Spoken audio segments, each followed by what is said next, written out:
আসসালামু আলাইকুম viewers, welcome to mother cooking channel. আজকে আমি আপনাদেরকে তৈরি করে দেখাবো দুধ আর ডিম, মাত্র এই দুইটি উপকরণ দিয়ে তৈরি খুবই মজাদার পুডিং। যারা পুডিং তৈরি করতে বারবার ব্যর্থ হচ্ছেন তাদের জন্যই আমার আজকের এই ভিডিওটা। যারা পুডিং তৈরি করতে গিয়ে পুডিংটাকে বারবার অবাক করে ফেলছেন, বুঝতে পারছেন না যে চুলার আঁচটা কি পর্যায়ে রাখতে হবে এবং কতটা সময় ধরে চুলায় পুডিংটা রাখলে পুডিংটা ওভারকুক হয়ে যাবে না, সেই সম্পর্ক থাকবে অনেক টিপস। আর যারা পুডিং তৈরি করার সময় পুডিংটাতে ভালো একটা কালার নিয়ে আসতে পারছেন না, তাদের জন্য এই ভিডিওটা টিপস থাকবে। এবং যারা ক্যারামেল তৈরি করার পর যখন মলের মধ্যে ক্যারামেলটা ঢেলে নেন, মলের মধ্যে ক্যারামেলটা চারপাশে লাগানোর আগেই ক্যারামেলটা শক্ত হয়ে যাচ্ছে, ভালোভাবে মলের মধ্যে ক্যারামেলটা লাগাতে পারছেন না, তাদের জন্য থাকবে দারুণ এক টিপস। আর এই টিপস গুলো ফলো করে যদি আপনারা পুডিং তৈরি করেন, তাহলে অবশ্যই আপনারা প্রথমবারই পুডিং তৈরি করতে সার্থক হবেন। চলুন তাহলে রেসিপিটা দেখে নেওয়া যাক। প্রথমে আমি চুলার উপর একটা ছোট পাতিল বসিয়ে দিয়েছি। এখন আমি এর মধ্যে দিয়ে দিচ্ছি চিনি 1/4 কাপ, দিয়ে দিচ্ছি পানি 1 টেবিল চামচ। আমি এখানে 1/4 কাপ চিনির জন্য 1 টেবিল চামচ পানি ব্যবহার করেছি। এখন চুলার আঁচটা মিডিয়াম লোয়ে রেখে আমি এগুলোকে জাল করব।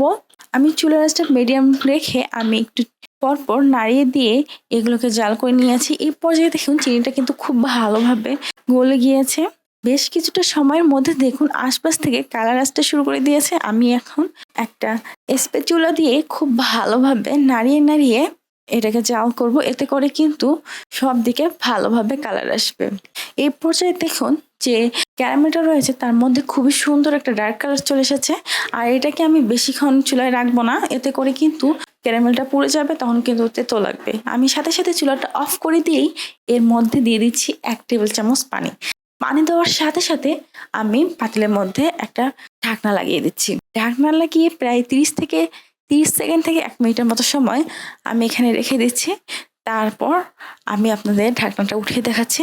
আর এইভাবে ক্যারামেলটা আপনারা তৈরি করে নিলেই পুডিং এর কালারটাও আসবে অনেক সুন্দর, এবং আপনারা খুব ভালোভাবে মলের মধ্যেও এই ক্যারামেলটাকে লাগিয়ে নিতে পারবেন। এখন আমি একটা মল নিয়ে নিয়েছি, এই মলের মধ্যে এই ক্যারামেলগুলোকে ঢেলে দিচ্ছি। তারপর খুব ভালোভাবে এই ক্যারামেলটাকে মলের মধ্যে লাগিয়ে নিয়েছি। এই পর্যায়ে দেখুন ক্যারামেলটা কিন্তু মলের মধ্যে খুব ভালোভাবে শুকিয়ে গিয়েছে। আর প্রথম পর্যায়ে কিন্তু ক্যারামেলটা যেহেতু গরম থাকে, আপনারা বেশ কিছুক্ষণ সময় ধরে খুব ভালোভাবে মলের মধ্যে লাগিয়ে নিতে পারবেন। এখন আমি পুডিং তৈরি করার জন্য 3টি ডিম নিয়ে নিয়েছি। একটা বাটির মধ্যে 3টি ডিম ভেঙে নিচ্ছি। তারপর এই ডিমগুলোকে একটা হ্যান্ড ফিটার দিয়ে খুবই ভালোভাবে ফাটিয়ে নিচ্ছি। তারপর এর মধ্যে দিয়ে দিচ্ছি চিনি 1/3 কাপ। যারা মিষ্টিটা খুব বেশি খেতে পছন্দ করেন তারা কিন্তু হাফ কাপও দিতে পারেন। আমি যেহেতু মিষ্টিটা একটু কম খাই, তাই চিনির পরিমাণটা একটু কম ব্যবহার করছি। দিয়ে দিচ্ছি লবণ খুবই সামান্য পরিমাণে। মিষ্টি জাতীয় খাবারে হালকা লবণ হলে এই খাবারের স্বাদটা কিন্তু অনেকটাই বেড়ে যায়, তাই আমি এখানে কিছুটা লবণ দিয়ে দিচ্ছি ভ্যানিলা এসেন্স পাউডার 1/2 চা চামচ। আপনারা চাইলে লিকুইড ভ্যানিলা এসেন্সটাও দিতে পারেন। এখন আমি এই সব উপকরণসমূহকে আবারও খুব ভালোভাবে নাড়িয়ে দিব যতক্ষণ না পর্যন্ত চিনিটা ঠিকমতো গলে যায়। এই পর্যায়ে দেখুন চিনিটা খুব ভালোভাবে গলে গিয়েছে। এখন আমি চুলার উপর একটা পাতিল বসিয়ে দিয়েছি। এখন আমি এর মধ্যে দিয়ে দিচ্ছি লিকুইড দুধ। আমি এখানে এক মেজারমেন্ট কাপে 1 কাপ লিকুইড দুধ দিয়ে দিয়েছি।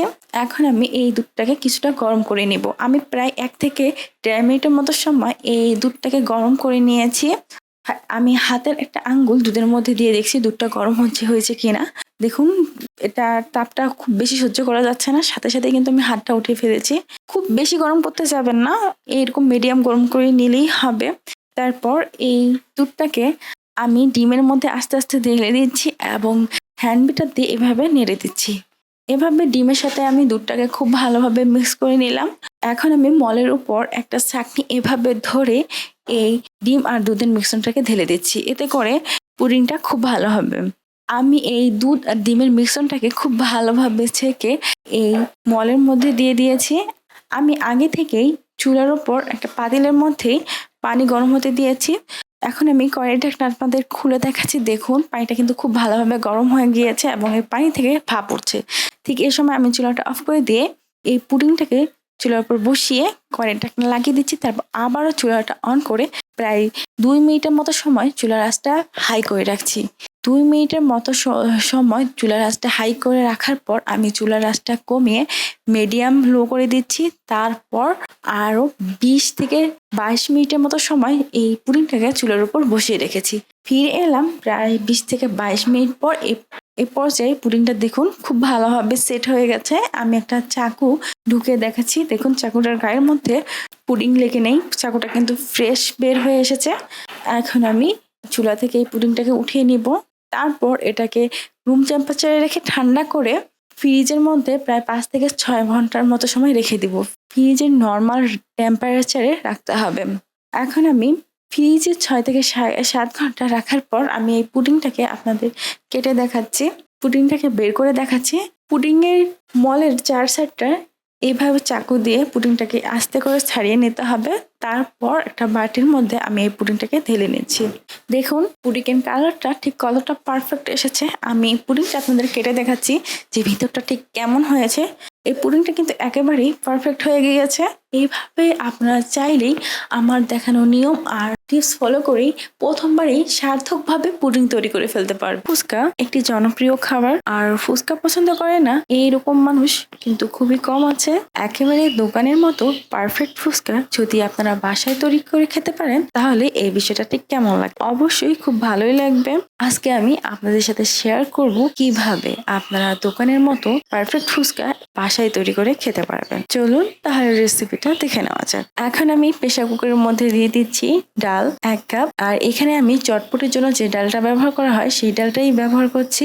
আর এই ডালটাকে আমি 8 থেকে 9 ঘন্টা আগে পানিতে ভিজিয়ে রেখেছিলাম। তারপর এই ডালটাকে খুব ভালোভাবে ধুয়ে প্রেসার কুকারের মধ্যে দিয়ে দিলাম। দিয়ে দিচ্ছি আলু 500 গ্রাম, হলুদ হাফ টি স্পুন, রসুন বাটা 1 টি স্পুন, আদা বাটা 1 টি স্পুন, পানি 2 কাপ। এখন আমি এগুলোকে একটু নাড়িয়ে দিচ্ছি। তারপর প্রেসার কুকারের ঢাকনা লাগিয়ে এটাকে খুব ভালোভাবে কুক করে নিচ্ছি। প্রথমে আমি চুলার আঁচটা হাই রেখে একটা সিটি দিয়ে নিয়েছি। তারপর বাকি সিটিগুলো আমি চুলার আঁচটা কমিয়ে রেখে দিয়ে নিয়েছি। আমার প্রায় 3 থেকে 4টা সিটি হয়ে গেছে। এখন আমি চুলাটা অফ করে দিব। এই সময় আমি আর প্রেসার কুকারের ঢাকনা খুলবো না। এখন আমি ফুচকার ডো তৈরি করে নিব। তার জন্য একটা বাটি নিয়ে নিয়েছি। দিচ্ছি সুজি 1 কাপ, ময়দা 1/3 কাপ, তেল 2 টেবিল চামচ। তারপর এই শুকনো উপকরণ সমূহকে খুব ভালোভাবে মেখে নিব। যখন শুকনো উপকরণ সমূহ খুব ভালোভাবে মাখানো হয়ে যাবে তখন দিয়ে দিচ্ছি পানি। আমি এখানে রুম টেম্পারেচারে থাকা পানি দিয়ে দিচ্ছি। আমি এটাকে খুব ভালোভাবে হাত দিয়ে মাখিয়ে নিচ্ছি। এই পর্যায়ে দেখুন একটা ডো তৈরি হয়ে গেছে। আমি যেহেতু বেকিং সোডা দিতে ভুলে গিয়েছি তাই এই সময় একটু সোডা দিয়ে দিচ্ছি। সোডাটা কিন্তু খুব বেশি পরিমাণে ব্যবহার করা যাবে না, খুব অল্প পরিমাণে ব্যবহার করতে হবে। তারপর আবারও আমি এই ডোটাকে খুব ভালোভাবে মথে নিচ্ছি। একটা প্লাস্টিক র্যাপার দিয়ে এই বাটিটাকে খুব ভালোভাবে ঢেকে দিচ্ছি যাতে বাইরের বাতাস ভিতরে ঢুকতে না পারে। ফুচকার ডোটাকে এভাবে রেখে দিব প্রায় আধা ঘন্টার মতো সময়। দোকানে আমরা ফুচকার সাথে যে টক পানিটা খাই এবার সেটা তৈরি করে নিব। প্রথমে আমি এখানে একটি বাটি নিয়েছি, দিয়ে দিচ্ছি তেঁতুল প্রায় 1/3 কাপের মতো। এখন আমি এর মধ্যে দিয়ে দিচ্ছি পানি। এখন আমি এই তেঁতুলটাকে পানির সাথে এভাবে কষলিয়ে কষলিয়ে এই তেঁতুলের মাঠটাকে বের করে নিব। তেঁতুলের মাঠটা বের করে নেওয়া হয়ে গেলে এর মধ্যে বিচিটা রয়েছে তা আমি এর থেকে উঠিয়ে ফেলে দিচ্ছি। এখন আমি এই তেঁতুলের মাড়ের মধ্যে দিয়ে দিচ্ছি জিরা গুঁড়া হাফ টি স্পুন, ধনিয়া গুঁড়া হাফ টি স্পুন, চিলি ফ্লেক্স হাফ টি স্পুন। ঝালটা আপনারা আপনাদের পছন্দ অনুযায়ী কম বা বেশি করতে পারেন। দিয়ে দিচ্ছি লবণ পরিমাণ মতো, চাট মশলা 1 টেবিল চামচ, চিনি 1/3 কাপ। যারা টকের পরিমাণটা বেশি রাখতে চান তারা কিন্তু চিনির পরিমাণটা আরো কম ব্যবহার করবেন। যারা এই টক পানিটাতে টকের ভাব একটু কম রাখতে চান তারা কিন্তু চিনিটা 1/3 কাপ ব্যবহার করতে পারেন বা এর থেকে একটু বেশিও ব্যবহার করতে পারেন। একটা চামচ দিয়ে এই সব উপকরণসমূহকে খুব ভালোভাবে নেড়ে দিচ্ছি যাতে তেঁতুলের পানির সাথে এই মিশ্রণগুলো খুব ভালোভাবে মিক্স হয়ে যায়। এখন আমি এর মধ্যে দিয়ে দিচ্ছি শসা কুচি, খুব সামান্য পরিমাণে দিবেন, পেঁয়াজ কুচি খুবই সামান্য পরিমাণে, মরিচ কুচি প্রায় হাফ টেবিল চামচের মতো, ধনিয়া পাতা খুবই সামান্য পরিমাণে। আর এই শসা কুচি, পেঁয়াজ কুচি, মরিচ কুচি আর ধনিয়া পাতা কুচি দেওয়ার কারণে কিন্তু এই টকটা খেতে একেবারে বাইরের দোকানে যে টকটা খাই ঠিক সেই রকম লাগবে। খুব বেশি পরিমাণে দিতে যাবেন না, খুব অল্প পরিমাণেই কিন্তু দিতে হবে। এই টকটার স্বাদটা যেন আরো ভালো আসে এবং এর ঘ্রাণটাও যেন ভালো আসে তার জন্য দিয়ে দিচ্ছি লেবুর রস। আমি এখানে একটি লেবুর অর্ধেকটা রস করে দিয়ে দিচ্ছি। এতে করে কিন্তু টকটা খেতে খুবই ভালো লাগবে এবং এর ভিতর থেকে লেবুর একটা স্মেল পাওয়া যাবে। এখন আমি লেবু আর পেঁয়াজের গোল স্লাইস দিয়ে এটাকে ডেকোরেশন করে নিচ্ছি। দেখুন এই পর্যায়ে কিন্তু টকটা দেখতে খুবই সুন্দর লাগছে, আর এই টকটা কিন্তু খেতে ভীষণ মজার। এই সময় আমি আপনাদেরকে প্রেসার কুকারের ঢাকনা খুলে দেখাচ্ছি, আর এই সময়ে ডালটা আর আলুটাও কিন্তু খুব ভালোভাবে সিদ্ধ হয়ে গেছে, আর এর মধ্যে কিন্তু অনেকটা পানি দেখা যাচ্ছে। এখন আমি ওর মধ্যে দিয়ে দিব চাট মশলা 1 টেবিল চামচ, ধনিয়া গুঁড়া 1/2 টিস্পুন, জিরা গুঁড়া 1/2 টিস্পুন, লবণ পরিমাণ মতো।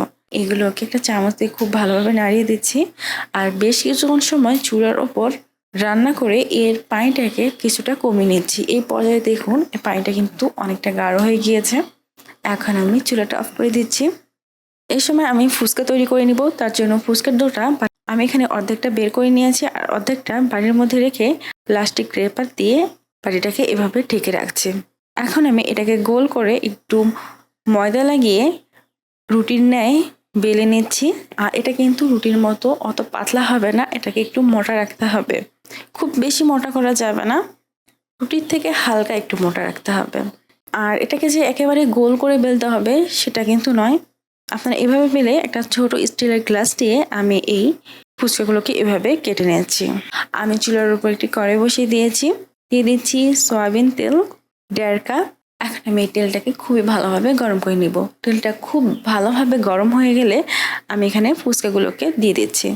দেখুন দেওয়ার সাথে সাথে কিন্তু ফুচকাগুলো খুব সুন্দরভাবে ফুলে উঠছে, আর তেলটাও কিন্তু পারফেক্টভাবে গরম হয়েছে বলে ফুচকাটা দেওয়ার সাথে সাথে এইভাবে ফুলে উঠতে শুরু করে দিয়েছে। আমি যেই কয়টা ফুচকা এই কড়াইয়ের মধ্যে দিয়েছি সব কয়টা ফুচকা কিন্তু খুব ভালোভাবে ফুলে উঠেছে। আমি এই ফুচকাগুলোকে একেবারে ব্রাউন করে ভেজে নিব, আর এটা ভাজার সময় চুলার আঁচটা মিডিয়াম রেখে ফুচকাগুলোকে ভেজে নেবেন। এতে করে কিন্তু ফুচকাটা খুব সুন্দর মুচমুচে হবে। দেখুন ফুচকার এপাশ ওপাশে খুব সুন্দর কালার চলে এসেছে। এ পর্যায়ে ফুচকাটা কিন্তু খুব ভালোভাবে ভাজা হয়ে গেছে। ফুচকাগুলোকে তেল ঝরিয়ে এভাবে উঠিয়ে নেব। এভাবে আমি সবগুলো ফুচকা ভেজে নিয়েছি।